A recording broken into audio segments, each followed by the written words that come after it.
My parents didn't hate me. That would have been easier to understand. They simply didn't see me. In our house, success had a sound. It was loud phone calls, clinking glasses, confident laughter at dinner parties. It was my father's voice filling every room like it owned the air. And my mother, always beside him, perfect posture, perfect smile, perfect timing. They were a team. And I was background noise. Ella, speak up, my father would say when relatives came over. People won't remember you if you whisper. I tried. But every time I opened my mouth, someone else spoke louder. Eventually, I learned something important. Silence doesn't mean weakness. It means observation. My parents built Perez Holdings from a modest logistics firm into a respected mid-level empire. That's the version printed in magazines. The unprinted version. They were brilliant, but reckless. Visionary, but impatient. And addicted to validation. They didn't want stability. They wanted admiration. I watched them sign deals without reading footnotes. I watched them trust people who flattered them. I watched them confuse applause with loyalty. And I watched quietly. At 16, I asked my father a question at dinner. Why do we expand when the margins are shrinking? He stared at me like I'd spoken another language.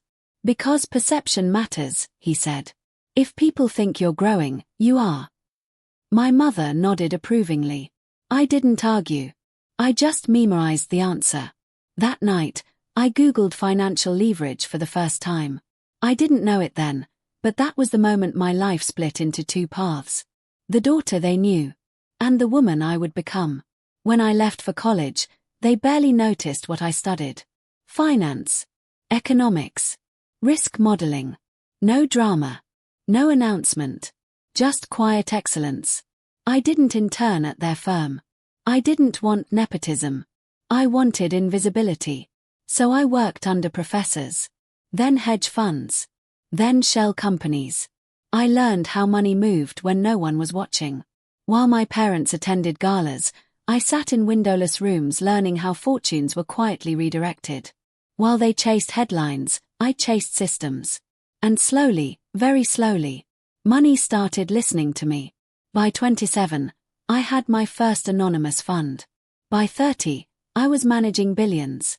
Not flashy billions. Patient billions. Meanwhile, Perez Holdings was struggling. Not publicly, but structurally. They wanted to expand internationally, fast. Banks hesitated. Investors demanded control. And that terrified my parents more than failure. Then their advisors brought them an offer. A silent investor. No interviews. No board seat. No interference. Just capital. A lot of it. I remember the dinner when they told me. My father was glowing. We finally found someone who gets it, he said, pouring wine. Serious backing. Serious intelligence. My mother smiled like she'd won something. This investor understands discretion, she added. Unlike most people. She glanced at me without meaning to. I took a slow sip of water. Sounds impressive, I said softly. They didn't hear the irony. What they didn't know was that I'd read every one of their internal reports. I knew their vulnerabilities. Their inflated projections. Their hidden liabilities. I knew exactly how much leverage I'd have. The investment was structured through 4 layers of anonymity. Legal firewalls. Blind trusts. International funds. On paper, the investor didn't exist. In reality, she was sitting right there at the table. I didn't do it to humiliate them. I did it to understand something I'd carried my whole life. If they respected power, would they ever respect me? Weeks passed. Then months. The capital stabilized their firm. Expansion resumed. And something interesting happened. They started fearing their investor. Their timing is uncanny, my father said one night. They anticipate risks before we even see them. My mother frowned. I don't like that they know so much, she said. But I like the results.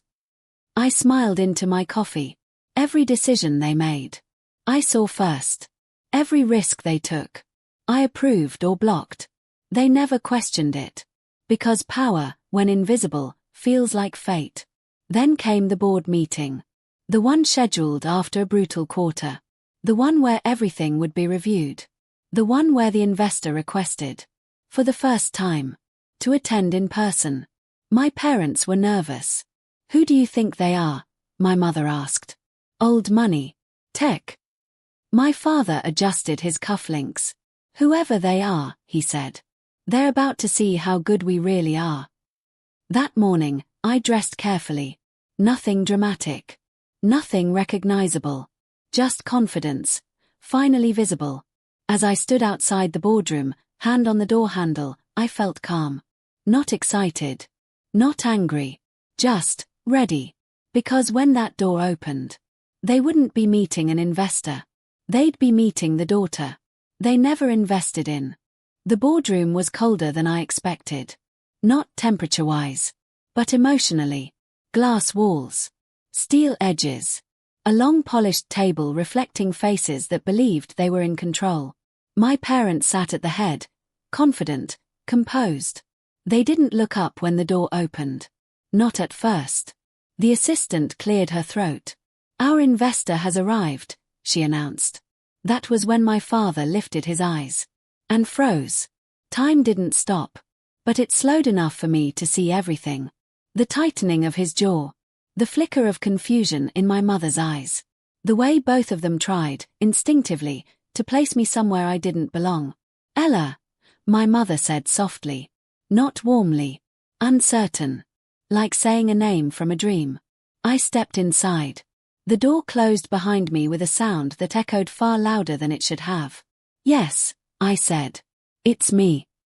No one spoke. Board members glanced at each other, unsure if this was a joke. My father stood halfway, then sat back down slowly. "You're early," he said. It was the first thing his mind could grab onto. "I'm on time," I replied calmly. I took the seat opposite them. The one reserved for the investor. The one no one had ever sat in before. Silence thickened. My mother's hands trembled slightly. "Ella," she said carefully. "This meeting is confidential." I smiled. "I know." One of the board members cleared his throat. "Ms. Perez," he said to my father. "Is there some misunderstanding?" My father swallowed. "No," he said slowly. "There isn't." His voice sounded different. Smaller. "Would you like me to explain?" I asked the room. They nodded automatically. People do that when power speaks softly. "I represent the holding fund that acquired a 42% controlling interest over the last 18 months, I said evenly. "Through Laird Investments." Murmurs erupted. Someone dropped a pen. My mother stared at me. "No," she whispered. "That's not possible." I met her gaze. "It is," I said. "And it's done." My father finally found his voice. "You lied to us," he said. I shook my head. "I stayed silent," I replied. "There's a difference." The room felt like it was holding its breath. "So all this time," my mother began, then stopped. "Yes," I said gently. "It was me." The board chair leaned forward. "Ms. Perez," he said carefully. "Why the secrecy?" I paused. Then answered honestly. I needed to know whether my influence would matter. Or only my last name. My parents couldn't look at me anymore. "Why?" my father demanded suddenly. "Why do this to us?" I didn't raise my voice. "I didn't do it to you," I said. "I did it because of you." I pulled out a folder.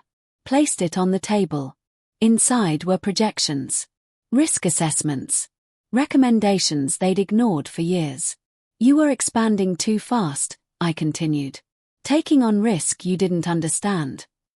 "You could have told us," my mother said, her voice cracking. I nodded. "I tried," I said. "You didn't listen." The room was silent again. This time, heavier. "I'm not here to take your company," I said. "I'm here to protect it." I looked directly at my father. "From yourselves." No one argued. Because every number backed me. The board voted. Not on ownership. On authority. The result was unanimous. Operational control shifted. Effective immediately. My mother's face went pale. My father stared at the table. I felt nothing. No triumph. Just closure. As the meeting ended, my father spoke quietly. "You never needed us," he said. I paused at the door. "No," I replied. "But I wanted you." The house looked smaller than I remembered. Not because it had changed, but because I had. My parents didn't invite me in. They simply stepped aside. Like strangers making room for something inevitable. The silence inside was heavier than the boardroom. No assistants. No advisors. No witnesses. Just blood. My mother finally spoke. "You humiliated us." I didn't take my coat off. "I protected your company," I said calmly. She shook her head. "You made us look weak." I met her eyes. "You were." My father slammed his hand on the table. "We gave you everything," he said. I almost laughed. Instead, I asked quietly, "Name one thing you gave me. That didn't come with conditions." Silence. Again. "You left," my mother said. "You abandoned us." I nodded. "Yes," I said. Because staying meant disappearing. My father's voice dropped. "You think money makes you powerful?" "No," I replied. "I think clarity does." I sat down. Not because I was tired. But because this conversation deserved gravity. "You never invested in me," I continued. "You invested in image." They flinched. "I watched you praise strangers for ideas I gave you at 16, I said. "I watched you trust men who flattered you and ignore your own daughter." My mother's eyes filled with tears. "I didn't know," she whispered. I softened. "Just a little." "That's the problem," I said.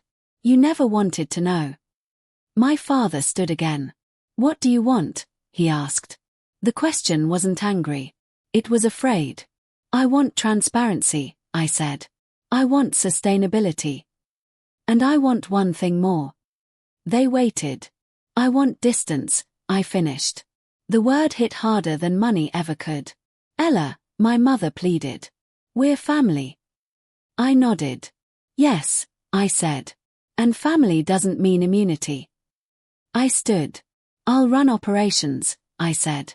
"You'll remain public leadership. For now." My father exhaled sharply. "You're taking control." "No," I replied. "I'm earning it." As I walked to the door, my father said something unexpected. "You're not like us." I turned. "I know," I said. "That's why this company might survive." Outside, the night air felt clean. Clear. Unforgiving. For the first time in my life. I wasn't asking permission. Power doesn't arrive quietly. It arrives with resistance. My first week in control felt like walking through a room full of mirrors. Every executive reflected a different version of doubt. Some smiled too much. Some avoided my eyes. A few waited for me to fail. I started with audits. Not public. Internal. Clean. Brutal. Departments that hadn't reported losses in years suddenly found them. Contracts once labeled strategic revealed themselves as vanity projects. And loyalty. Loyalty turned out to be very expensive. The pushback came fast. "Too aggressive," they said. "Too sudden." One senior VP cornered me after a meeting. "You're moving too quickly," he warned. "People aren't ready."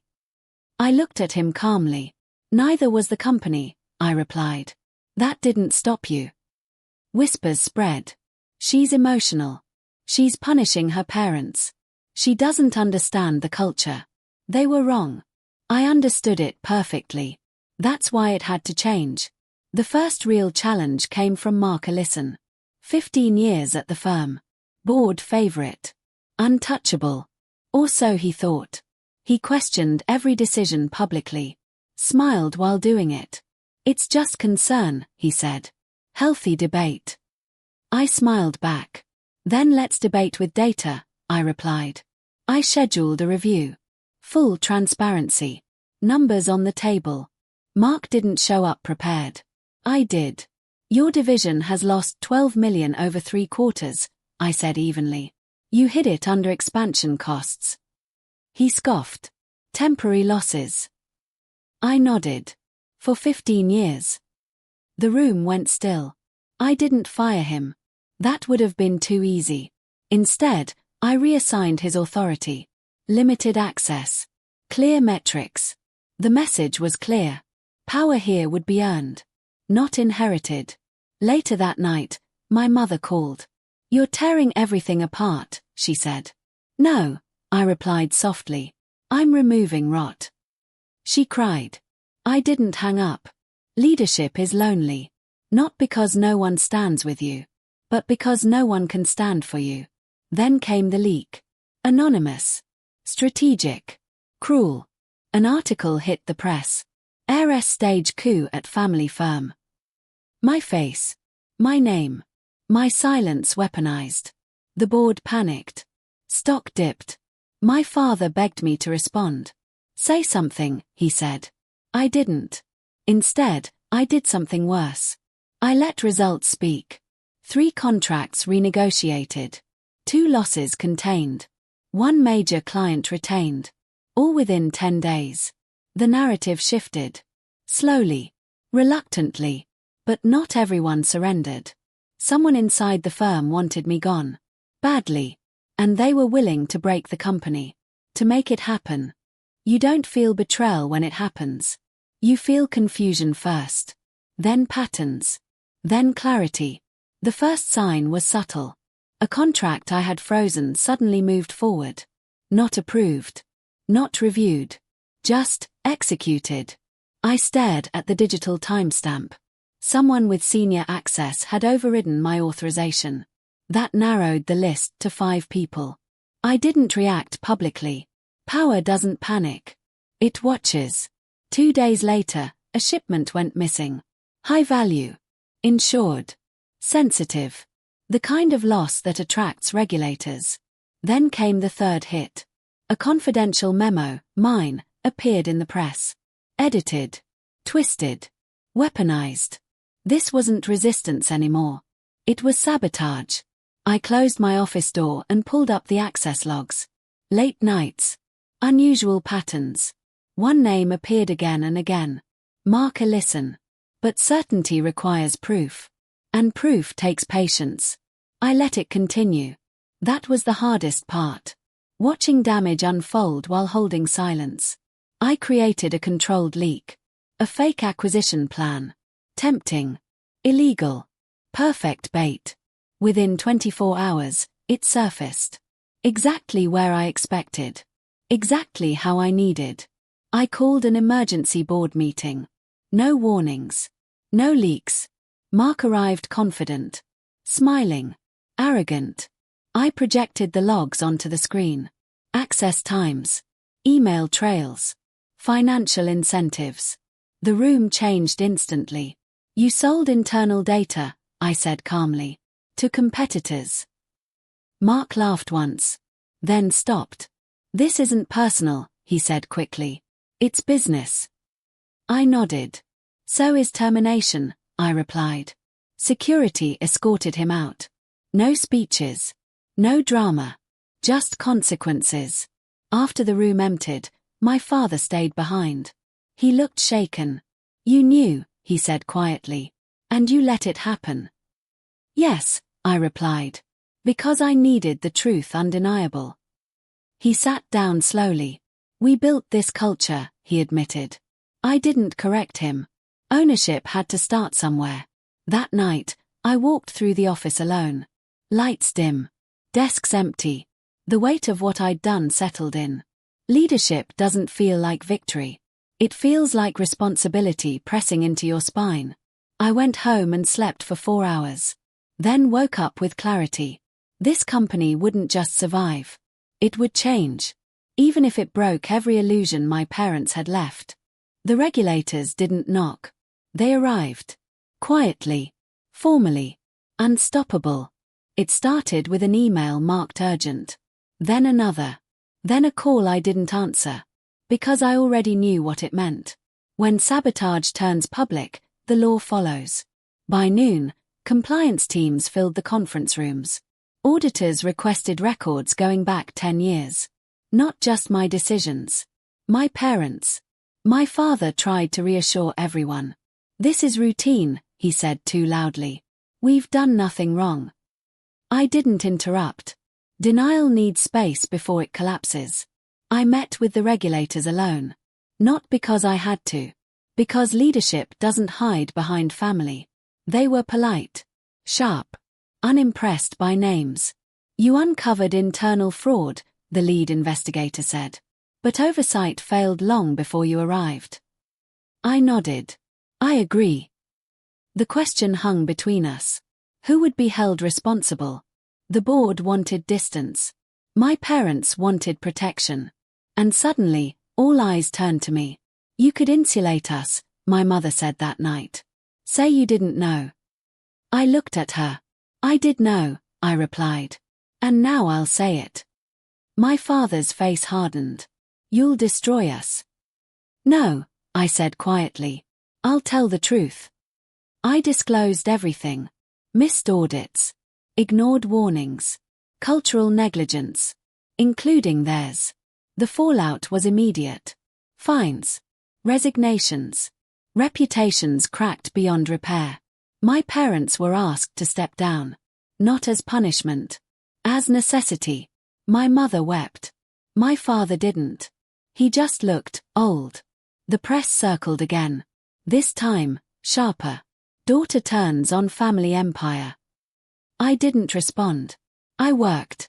The company survived. Barely. Because truth, once spoken, cleans brutally. That night, my father knocked on my door. Not the CEO. Not the legend. Just a man. "You chose the company over us," he said. I shook my head. "I chose integrity," I replied. "You just weren't on the same side anymore." He left without another word. I stood alone, understanding something painful. You can love people. And still outgrow them. After the storm, silence feels suspicious. The company was quieter than I'd ever known it. No shouting matches. No ego-filled meetings. No performative confidence. Just work. Real work. I didn't rename the company. I didn't erase my parents from its history. You don't rewrite truth, you learn from it. The first thing I did was dismantle fear.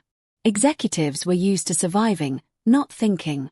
So I changed incentives. Transparency rewarded. Questions encouraged. Silence challenged. I met every department head personally. Not to threaten. To listen. One manager said quietly, "We've been waiting for this kind of leadership." Another admitted, "We didn't think it was possible here." That's when I knew. The culture had wanted to change. It just needed permission. We restructured everything. Short-term growth stopped mattering. Long-term survival did. We exited 3 markets. Sold 2 divisions. Took a public hit. The stock dropped. Analysts panicked. I didn't. Because for the first time, the numbers were honest. My parents disappeared from public life. No interviews. No defenses. Just silence. I visited my mother once. She looked fragile. "I don't recognize you anymore," she said. I held her hand. "That's because you never really knew me," I replied. It wasn't cruel. It was true. Months passed. Slow gains. Clean audits. Trust rebuilding inch by inch. Then came the offer. A massive acquisition proposal. The kind that makes headlines. The kind my father would have accepted immediately. The board waited for my answer. I said no. Shock rippled through the room. This would double valuation, someone argued. I nodded. And triple risk. They looked at me differently then. Not as a daughter. Not as a disruptor. As a leader. That night, alone in my office, I finally felt it. Not power. Peace. Because the company wasn't surviving anymore. It was standing. You can rebuild quietly. But reckoning. That demands witnesses. The first interview request came from a business channel. Then another. Then 10 more. They didn't want numbers. They wanted a story. A daughter versus her parents. A betrayal. A scandal. I declined all of them. Until one question reached me through my legal team. Who really owns Perez Holdings now? That question mattered. Because silence was starting to distort the truth. I agreed to one appearance. Live. Unedited. No spin. The studio lights were harsh. The host smiled carefully. Ella Perez, she began. Many people say you dismantled your parents' legacy. I didn't blink. I dismantled the lie around it, I replied. I spoke calmly. About systems. About accountability. About why unchecked ambition always collapses. I didn't insult my parents. I didn't defend them either. They built something remarkable, I said. And then they stopped listening.